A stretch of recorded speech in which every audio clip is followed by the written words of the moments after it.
Hey everybody, welcome back to Basic Level Gaming. And today we're going to change paths a little bit here. We're going to go ahead and play a game, and then we will look at analyzing that game a little bit, either in today's video or possibly next week, just depending on how long the game goes. So let's go ahead and get started. So I'm going to record it here. I'm going to end up cropping out like some of the details, like who I'm playing against and things like that. So you'll see that missing here. But normally, this screen you're seeing right here at the beginning, this will be the screen if you're playing on chess.com that you will see when you first click play. And I'm going to set it up to play a random opponent, and we're going to go from there. So let's see what we can get. And we got somebody right away, so we're playing black. And you are timed on here if you are playing the standard starting episode here, or starting pattern.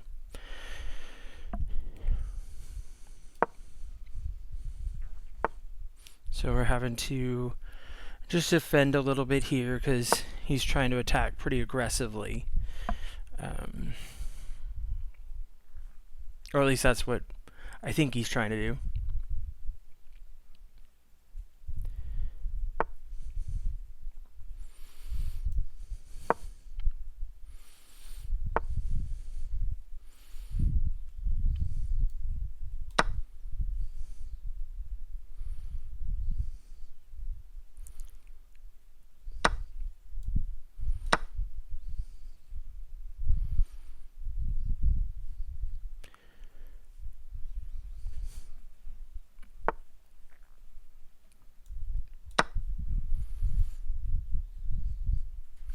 And he gave us his queen. I don't know if that was intentional or just didn't see the bishop.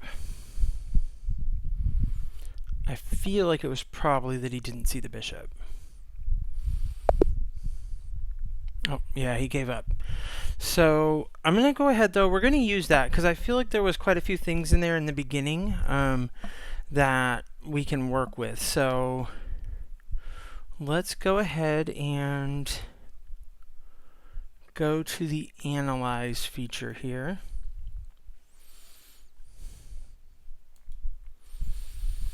So this is where we started. So, oh wait, hold on, don't play automatically here. So his first move was the E4 move, and we've talked about that before. That's a extremely standard textbook open.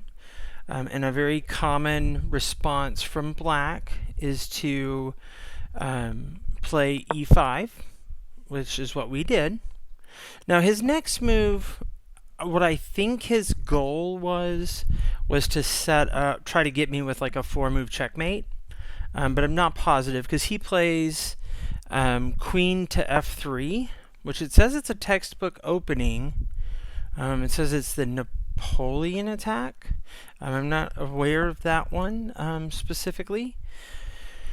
So my response is really just to kind of ignore the queen at this point, because if the queen's going to come in, I mean, I'm going to have to deal with it either way. So I go ahead and continue with the standard c6 move, which it's saying the best move here.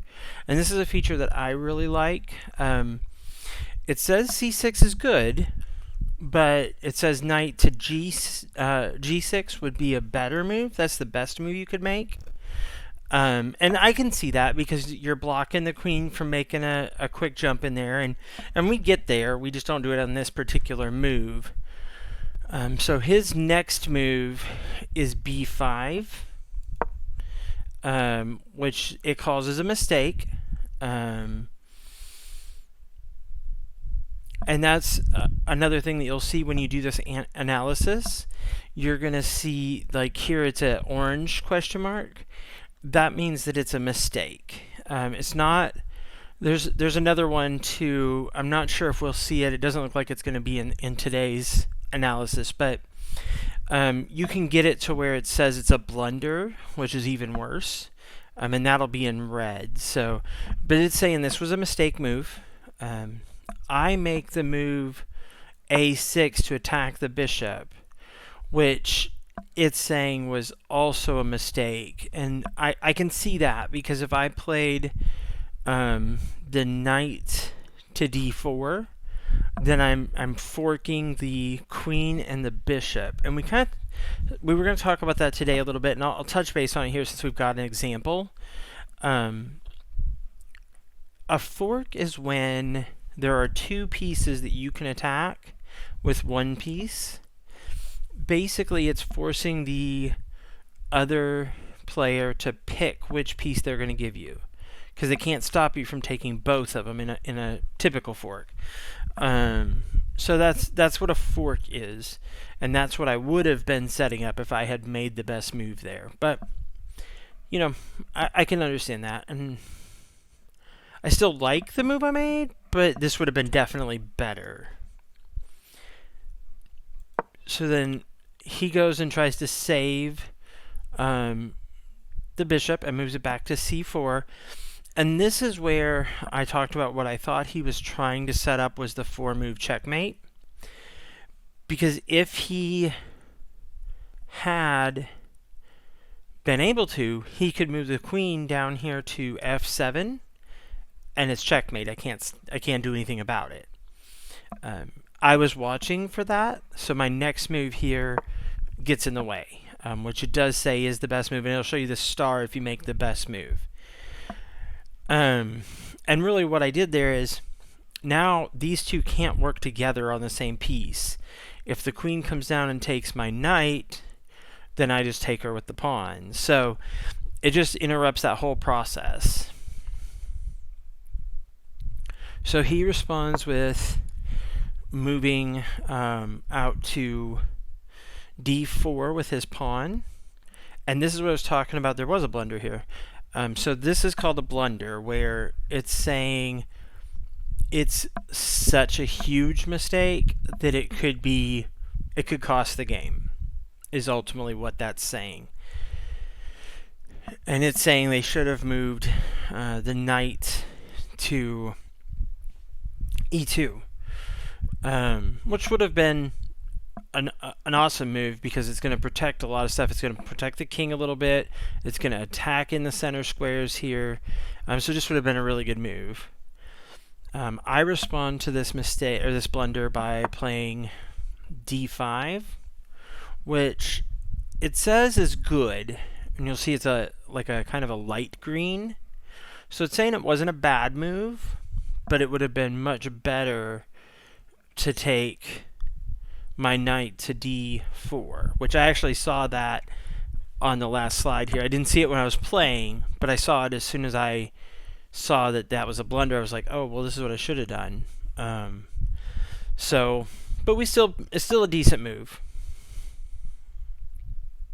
And now's where I don't really follow what he started to do here, because he just started really giving away stuff. So he plays bishop to g5, and this is a different one too here. This was called an inaccuracy. So it's not just a mistake, it's more than a mistake, but it's not quite a blunder. So it's called an inaccuracy, so it's kind of in the middle. And it's saying they should have moved the bishop to d5, so right here, and basically protected the center squares. Oh no, I'm sorry, this bishop. That makes sense. So taking my pawn would have been a better move, which I would absolutely agree with that, because it would have stopped me from doing what I'm pretty sure I do next, which is, I take the bishop with my pawn, which again it says is a good move, but the same move I should have made last time, I should have made still here, which is moving this knight into that center, which would have not only grabbed a pawn, but it would have also put pressure on the queen. So now he's going to take my pawn, which it says is decent. It's saying actually he should have just moved it past instead of doubling up the pawns, which we talked before about how rough that is. You don't really want to do that, especially in your center control if you don't have to. So if he had just moved forward into d5, he would have been attacking my knight and had still all the way across the board his pawns. So, and then I finally decided to get my knight into the picture here, which was good. Let's see. So it's saying I should have took my bishop to g4, which I guess because that would have put pressure on the queen and still been protected by my other knight. So I can see that, definitely. And this is one thing that's really good about doing the analysis on a site like chess.com, is that you're able to not only see how well your move was, but see what like the better alternative would have been. And I just absolutely love that. So this is the last move, I believe. So yeah, and this is a mistake, it calls. I don't know, I feel like that's a bigger thing than a mistake, but it calls it a mistake. It's saying he should have moved the queen back to e2, so it's still active but protecting the king and just able to be involved better, especially since then you don't lose it.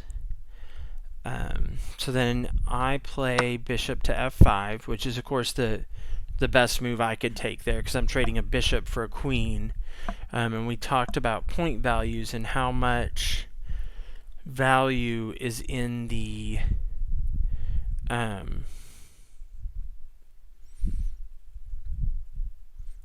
pieces, and so the queen is worth way more than a bishop. So it's a very easy trade for me to make. But either way, you can see, I mean, there were definitely some mistakes in there, some really good moves. Really the whole point of this was just to show how to use the analyze feature. So you can see here that this is how it shows the moves that were made. And you can piece through them by just clicking. And like you can say, okay, say I want to pretend like I made this move here. It shows down here like what some of the other options are after that move. So you do have some things you can do. Anyway, that's what we were looking at today. So Tuesday, we're going to probably do one more of these just to kind of go through a different game that we could play all the way to the end, hopefully. And then after that, we're going to start taking a look at the openings like I had talked about before. I really just wanted to kind of show you some of the analysis features first, because it's important to know how to use those, because that's what's really going to help you improve your game the most. So hopefully you got something from this, and if you have any kind of feedback or any ideas or anything, please leave a comment down below. I'd love to hear from you. And don't forget to hit the subscribe button and turn on those notifications so you see our updates when we do them. And if you're interested in it at all, we are going to post our first Cyberpunk 2077 video tomorrow, so make sure to stop by and take a look at that. And you have a wonderful day.